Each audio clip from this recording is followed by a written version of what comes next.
হরে কৃষ্ণ, রাধে রাধে। কেমন আছেন সবাই? আশা করি সবাই ভালো আছেন। জীবনে কি করে বুঝবেন আপনার উপর ঈশ্বর কৃপা আছে?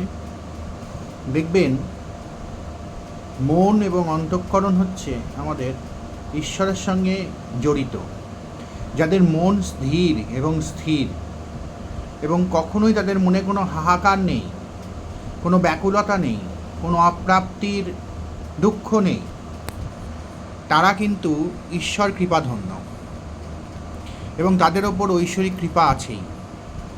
দেখবেন, অনেক মানুষ আছে যাদের কাছে প্রচুর অর্থ আছে, তাও তাদের অর্থের লালসা রয়েছে, বা প্রচুর অর্থ আছে তাও তাদের একটা উদাসীনতা জীবনের প্রতি রয়েছে, একটা না পাওয়া রয়েছে জীবনের প্রতি, একটা দুঃখ রয়েছে।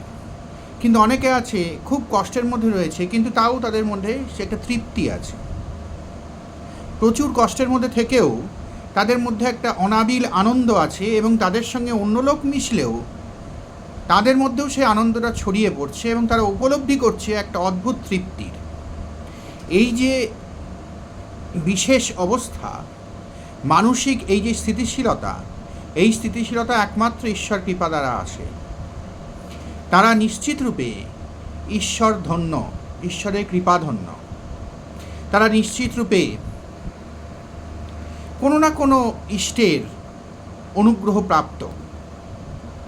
দেখবেন, অনেকে কঠিন পরিস্থিতিতেও অবিচল থাকছেন এবং তাদের ভেতরের যে দুঃখ সেটা আপনি বাইরে বুঝতে পারছেন না, বা হয়তো এরমও হতে পারে তাদের ভেতরেও কোনো দুঃখ হচ্ছে না, কিন্তু তারা করুণাময় বা করুণাময়ী। তারা এমন নয় যে তারা নিষ্ঠুর।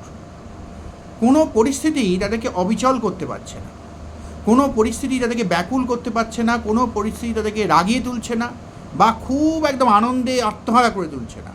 একটা অদ্ভুত স্থিতিশীলতার মধ্যে তারা বাস করছেন।